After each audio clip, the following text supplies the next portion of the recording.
Hello, আসসালামু আলাইকুম ভাই বোনেরা, সবাই কেমন আছেন? আমার দেখেন আমি রেডি হয়ে গেছি। এখন কোথায় যাব জানেন? আমার মেয়ের বাসায় যাব। মেয়ের বাসায় যায়া আপনাদের আখের ক্ষেত দেখাবো। এর আগে আমি দেখাইছিলাম আপনাদের আখের ক্ষেতটা, তখন অনেক ছোট ছোট ছিল। এখন দেখাবো কত বড় হয়ে গেছে। দেখেন আমি এখন রেডি হয়ে গেছি। রেডি হয়ে আমার মেয়ের বাসার দিকে যাব, এখন রওনা দেবো। ওইখানে যায়া কথা বলবো, আখের ক্ষেত দেখাবো আর কথা বলবো। চলেন যাওয়া যাক। দেখেন গাজীপুর সব সময় বৃষ্টি হয়, সেই জন্য এই ক্ষেতগুলি অনেক ভালো হয়, পানি থাকে সব সময়। দেখেন আখগুলি কত সুন্দর হয়েছে। আমার পাবনার ভাষা এটা কুশুল বলে।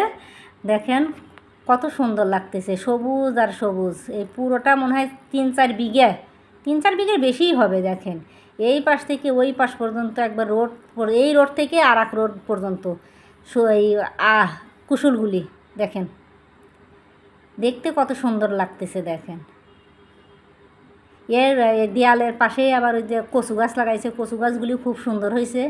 আর এই কুশুলের ক্ষেতটা দেখেন মাঝে মাঝে হলো বাইদে বাইদে দিছে, লাঠি দিয়ে, বাঁশের লাঠি দিয়ে সুন্দর করে বাইদে বাইদে দিছে, রশি দিয়ে দিয়ে। দেখেন কত সুন্দর লাগতেছে।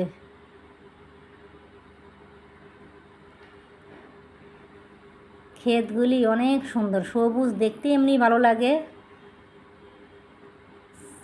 দেখেন চারদিকে আর গাছে গাছে এত আম ধরে রয়েছে, আম আর কাঁঠাল ধরে রয়েছে চারপাশে।